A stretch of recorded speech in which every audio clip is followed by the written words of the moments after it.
ಇವತ್ತಿನ ನಮ್ಮ ಕಲಬುರಗಿ ಜಿಲ್ಲೆಯೊಳಗೆ ಬೃಹತ್ ಪ್ರತಿಭಟನೆಯನ್ನು ನಮ್ಮ ಎಲ್ಲ ಕಲಬುರಗಿ ಜಿಲ್ಲೆ ಹಿಂದೂ ಕಾರ್ಯಕರ್ತರುಗಳು ಇಟ್ಟುಕೊಂಡಿದ್ದೇವೆ. ಕಾರಣ ಇಷ್ಟೇ ಏನಂತಂದ್ರೆ ನಮ್ಮ ಈ ಪಕ್ಷ BJP ಪಕ್ಷದಿಂದ ನಮ್ಮ ಯತ್ನಾಳಗೌಡರಿಗೆ ಉಚ್ಚಾಟನೆ ಮಾಡಿರ್ತಕ್ಕಂಥ ವಿಚಾರ ವಿಶೇಷವಾಗಿ ಒಬ್ಬ ಹಿಂದೂ ನಾಯಕನನ್ನು ಅವಮಾನ ಮಾಡಿದ್ದಾರೆ ಅಂತಕ್ಕಂಥದ್ದು ಬಹಳ ನೋವು ಉಂಟು ಮಾಡಿ ಈ ಒಂದು ಪ್ರತಿಭಟನೆಯನ್ನು ಇಟ್ಕೊಂಡಿದ್ದೇವೆ. ಹೀಗಾಗಿ ಇದು ಒಳ್ಳೆಯದಲ್ಲ. ಏನೇ ಸಮಸ್ಯೆ ಇದ್ದರೂ ಅವ್ರವ್ರು ಬಗೆಹರಿಸ್ಕೊಳ್ಬೇಕು.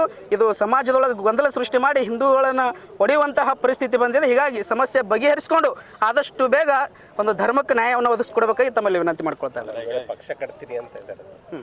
ಪಕ್ಷ ಕಟ್ತೀನಿ ಅಂತ ಯತ್ನಾಳವ್ರು ಅಂತಂದ್ರೆ ಪಕ್ಷ ಕಟ್ತೀನಿ ಅಂತೇಳಿ ಅಂದಿದ್ರು. ಈಗ ಮೊನ್ನೆನೇ ಮತ್ತೆ ಕಟ್ಟಲ್ಲ ಅಂತ ಹೇಳಿದ್ದಾರೆ. ಮತ್ತು BJP ಪಕ್ಷನೇ ಬೆಳೆಸ್ತೀನಿ ಅಂತ ಹೇಳ್ತಾ ಇದ್ದಾರೆ.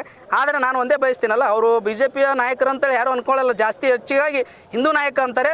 ಅವ್ರು ಏನೇ ಮಾಡಿದ್ರು ಕೂಡ ಅವ್ರ ಜೊತೆ ಹಿಂದೂ ಧರ್ಮ ಇದ್ದೇ ಇರ್ತದೆ, ಹಿಂದೂ ಕಾರ್ಯಕರ್ತರು ಇದ್ದೇ ಇರ್ತಾರೆ. ಈಗ BJP ಅವರು ಪ್ರತಿ ಬಾರಿ ಕೂಡ ಈಗ ಹಿಂದುತ್ವದ ಮೇಲೆ ರಾಜಕೀಯ ಮಾಡ್ತಾರೆ. ಹಿಂದುತ್ವದ ಬಗ್ಗೆ ಇವರು ಮಾತಾಡ್ತಾ ಇದ್ದೀನಲ್ಲ. ಈಗ ಹಿಂದೂ ಧರ್ಮದೊಳಗೆ ಹಿಂದೂ ಧರ್ಮ ಅಂತಂದರೆ ಅದು BJP ಅಂದರೆ ಹಿಂದೂ ಧರ್ಮ ಅಂತೇಳಿ ಇರ್ತಕ್ಕಂಥ ಭಾಳ ಜನರಿಗೆ ಇದೆ. ಆದರೆ ಈ ರೀತಿಯಾಗಿ ಮಾಡ್ತಕ್ಕಂಥದ್ದು ಅವರು ಭಾಳ ದೊಡ್ಡ ಅನುಭವಿಗಳಾದ್ರೆ ಈ ರೀತಿ ಮಾಡೋದು ಸರಿಯಲ್ಲ. ಈಗ ಮಾಡಿದ್ರೆ ಹಿಂದೂ ಧರ್ಮ ಹೊಡ್ಕೊಂತ ಹೋಗ್ತದೆ ಅಂತಕ್ಕಂಥದ್ದು. ಈ ರೀತಿ ಉದ್ದೇಶ ಹಿಂದುತ್ವ ಬಗ್ಗೆ ಮಾತಾಡ್ತಾರ ಅಂತೇಳಿ ತೆಗೆದಿಲ್ಲ. ಅದು ಕೆಲವು ವೈಯಕ್ತಿಕ ವಿಚಾರಗಳಿದ್ದಾವೆ. ಆ ವೈಯಕ್ತಿಕ ವಿಚಾರಗಳನ್ನು BJP ಪಕ್ಷದವ್ರು ಬಗೆಹರಿಸ್ಕೋಬೇಕು. ಅದು ಆ್ಯಕ್ಚುಲಿ ಅವರ ಪಕ್ಷದ ಒಂದು ಸಮಸ್ಯೆ. ಆದರೆ ಇಲ್ಲಿ ಬಂದಿರತಕ್ಕಂಥದ್ದು ಪಕ್ಷದಿಂದ ಹೋಗಿದ್ದು ಹಿಂದೂ ಧರ್ಮಕ್ಕೆ ಹೊಳ್ಳಿ ನಿಂತ. ಹಾಗಾಗಿ ಸಮಸ್ಯೆ ಭಾಳ ಉಂಟಾಗಿದೆ. ಅದು ಬಗೆಹರಿಸ್ಕೊಂಡು ಹಿಂದೂ ಧರ್ಮಕ್ಕೆ ನ್ಯಾಯ ಒದಗಿಸ್ಕೊಡ್ಬೇಕಾಗ್ತದೆ. ಇಲ್ಲಿ ನಮ್ಮದೇ ಟೀಮ್ ಅವರೇ CM ಆಗ್ತಾರೆ, ಮುಂದೆ ನಮ್ಮವರೇ ಟಿಕೆಟ್ ಕೊಡೋರು ಆಗ್ತಾರೆ ಅಂತ ಹೇಳಿದ್ರು. ನೀವು ಅವಾಗ ಅವರು ಆ ಥರ ಅಂದಿದ್ದರು. ನಿಜವಾಗ್ಲೂ ನಾನು ಅದೇ ಹೇಳ್ತಿದ್ದೀನಲ್ಲ, ಇದು ಅವರಿಗೆ ತೆಗೆದಿರ್ತಕ್ಕಂಥದ್ದು ಬಹಳ ದೊಡ್ಡ ನೋವು ಉಂಟು ಮಾಡಿದೆ. ಅವ್ರ ಸಾಧನೆ ಭಾಳದಿದೆ. ಆದರೂ ಅವ್ರು ಯಾವುದೇ ಪಕ್ಷ ಕಟ್ಟಲಿ ಅಥವಾ ಕೇಸರಿ ಧ್ವಜ ಇಟ್ಕೊಂಡೇ ಅವ್ರು ನಿಂತರೂ ಕೂಡ ಅವ್ರು ಎಲ್ಲಿ ಬಂದ್ರೂ ಅವ್ರ ಹಿಂದೆ ಸನಾತನ ಧರ್ಮ ಇರ್ತದೆ. ಹಿಂದೂ ಕಾರ್ಯಕರ್ತರು ನಾವೆಲ್ಲ ಮಠಾಧೀಶರು ಇರ್ತೀವಿ. ಈಗ ನಿಮ್ಮ ಫೈನಲ್ ಡಿಮ್ಯಾಂಡ್ ಏನು?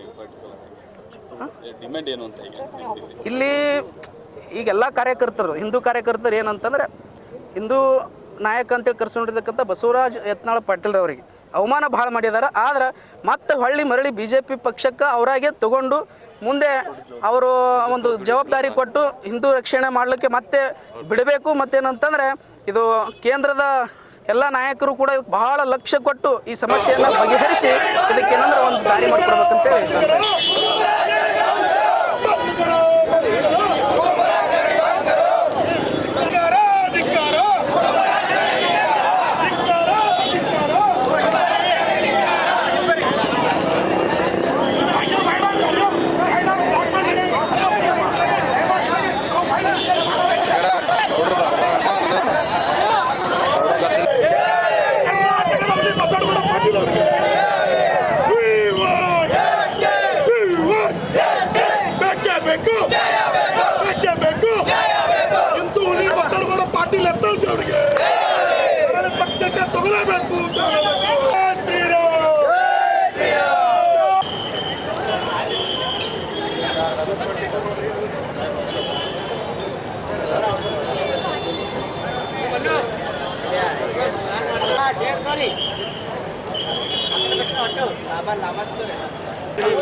ಒಂದು ಸೆಕೆಂಡ್ ಮಾಡಿ 2 ನಿಮಿಷ ಕೊಟ್ಟು